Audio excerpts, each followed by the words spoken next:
श्री राम जय राम जय जय राम। श्री राम जय राम जय जय राम।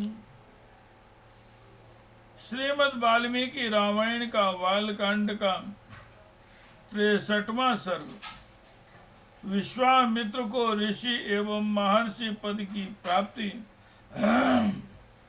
और मेनका द्वारा उनका तपोभंग तथा महर्षि पद की प्राप्ति के लिए उनकी घोर तपस्या।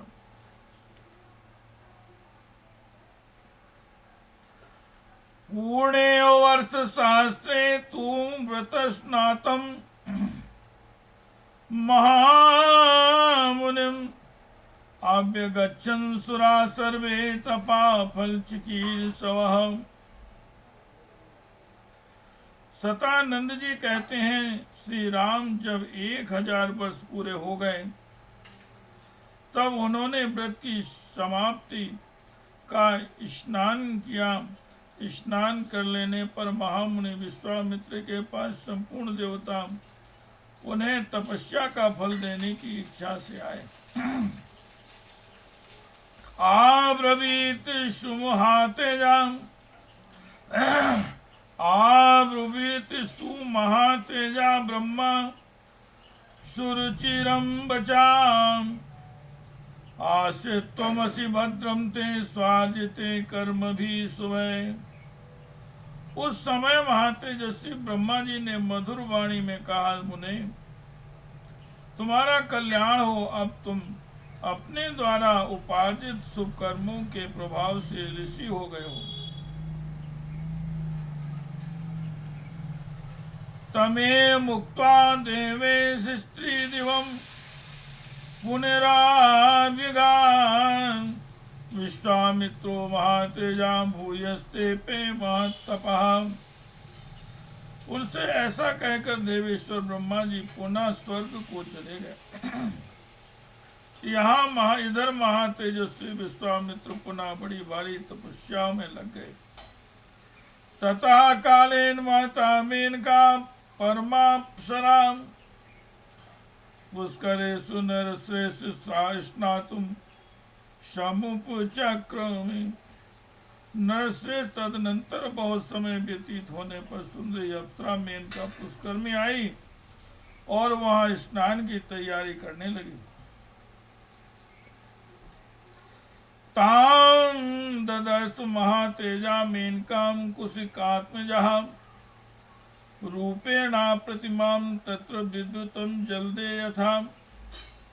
महातेजस्वी कुशिक नंदन विश्वामित्र जी ने वहां उस मेनका को देखा। उसके रूप और लावण्य की कहीं तुलना नहीं थी। जैसे बादल में बिजली चमकती है उसी प्रकार वह पुष्कर के जल में शोभा पा रही थी। कंदर्प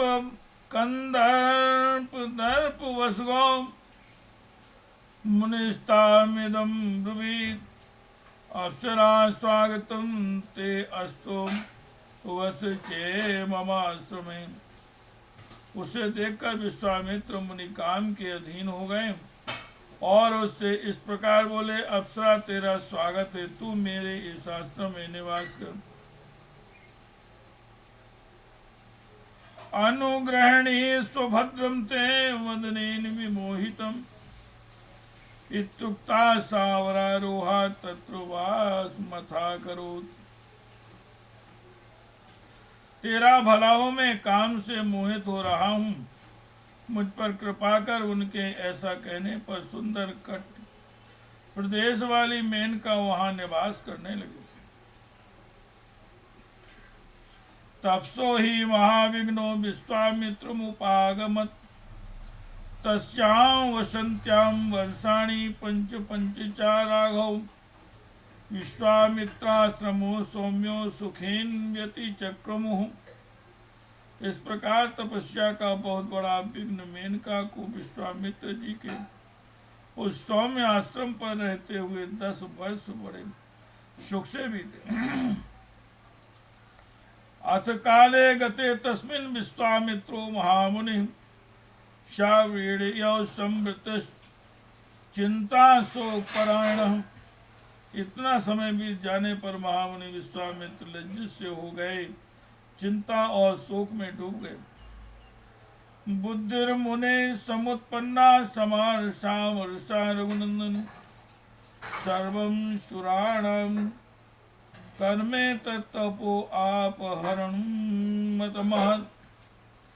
हे रघुनंदन, मुनि के मन में रोष पूर्वक यह विचार उत्पन्न हुआ कि यह सब देवताओं की करतूत है। उन्होंने हमारी तपस्या का अपहरण करने के लिए यह महान प्रयास किया है।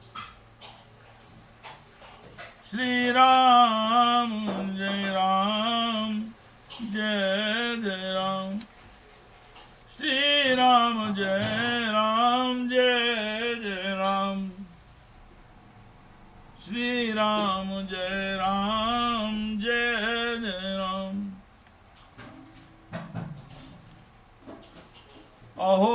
अहोरात्रापदेशेन गतां संवत्सरादशं कामोहाभिभूतस्य विघ्नो अयं प्रत्युपस्थिता।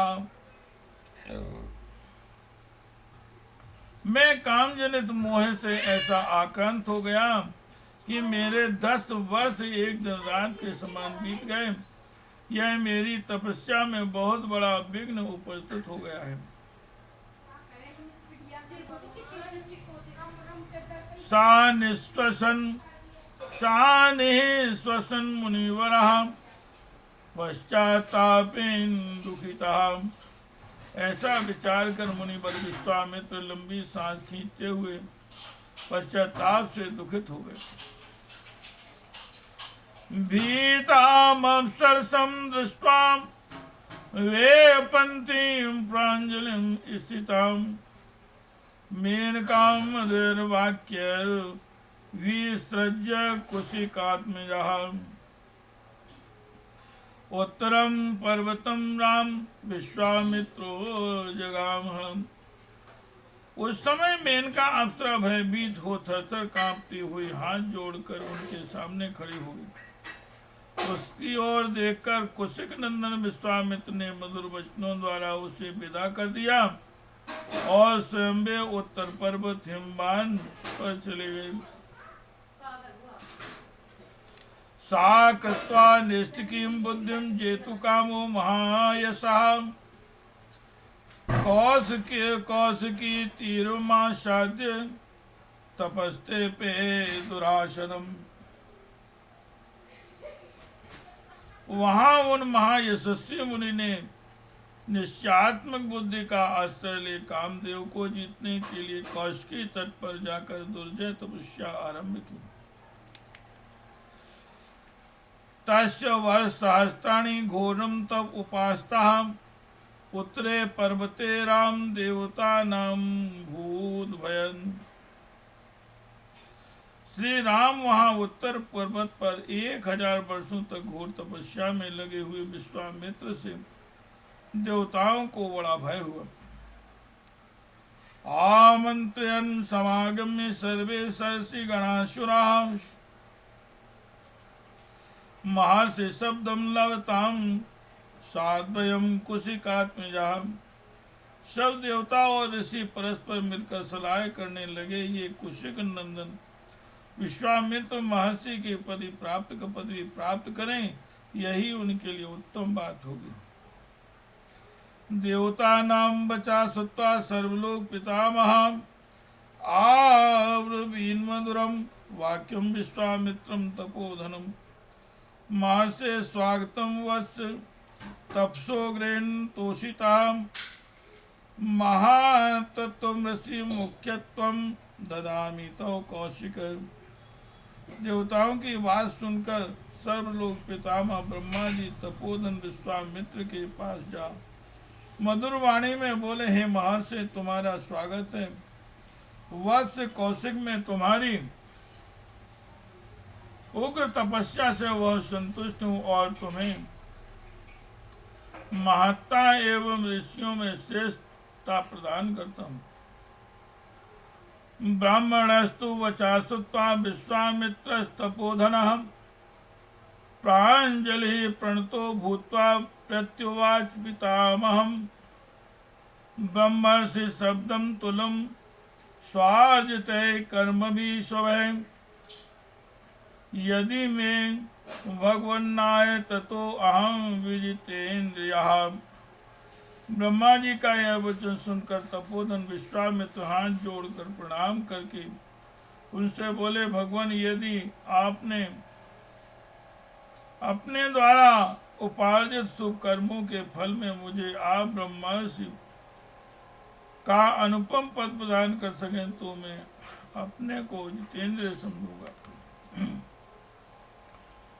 तमुवाच ततो ब्रह्माणा तावत् त्वं जितेन्द्रियः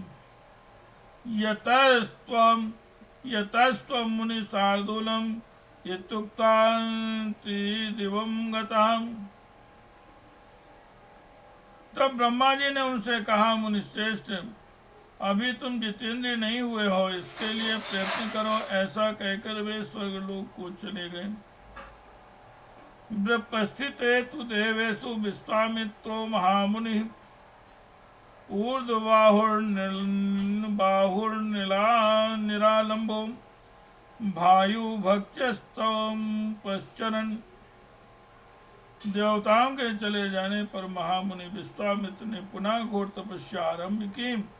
वे दोनों भुजाएं ऊपर उठाए बिना किसी आधार के खड़े होकर केवल वायु पीकर रहते हुए तप में संलग्न हो गए।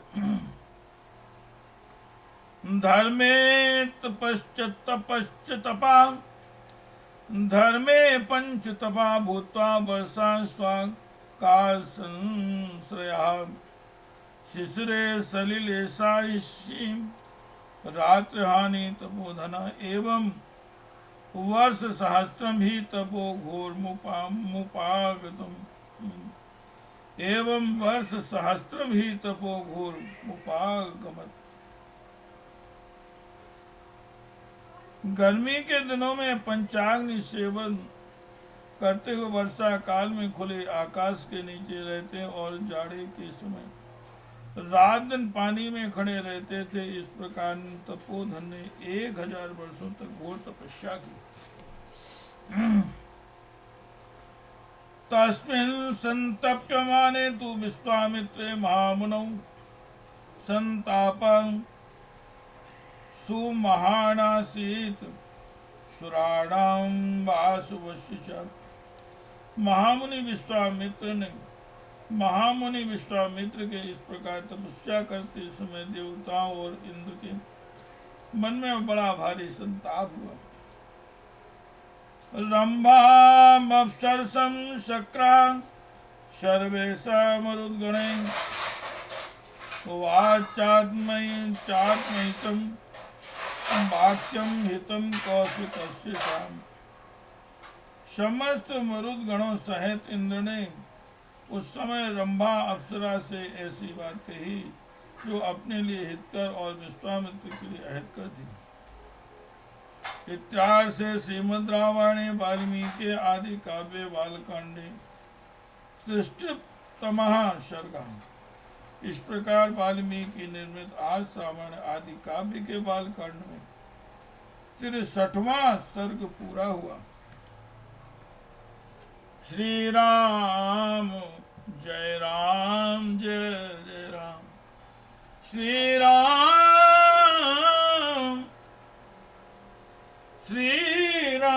जय राम जय जय राम। श्री राम जय राम। श्री राम जय राम जय जय राम। श्री राम जय राम जय